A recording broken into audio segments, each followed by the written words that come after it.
Bible ప్రకారం సాతాను ఇప్పటికీ ఈ లోకంలో ఉన్నాడు. అతడు ఇంకా బంధించబడలేదు.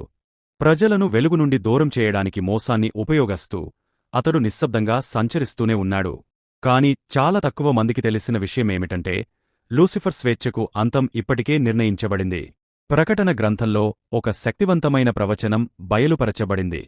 సకల శక్తుల కంటే మించిన అధికారం కలిగిన ఒక దేవదూత చేత లూసిఫర్ బంధించబడతాడు.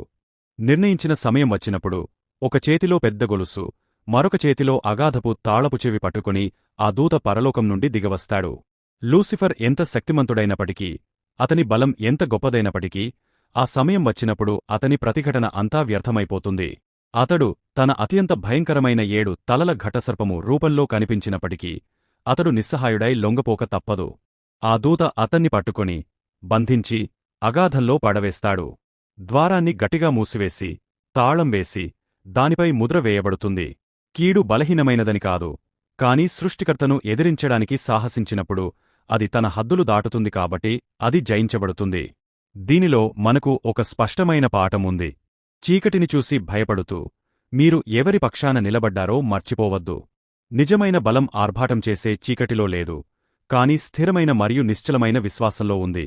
శోధనలతోనూ సులువైన మార్గాలతోనూ నిండిన ఈ లోకంలో ప్రతిరోజూ మిమ్మల్ని ఏది నడిపిస్తోంది?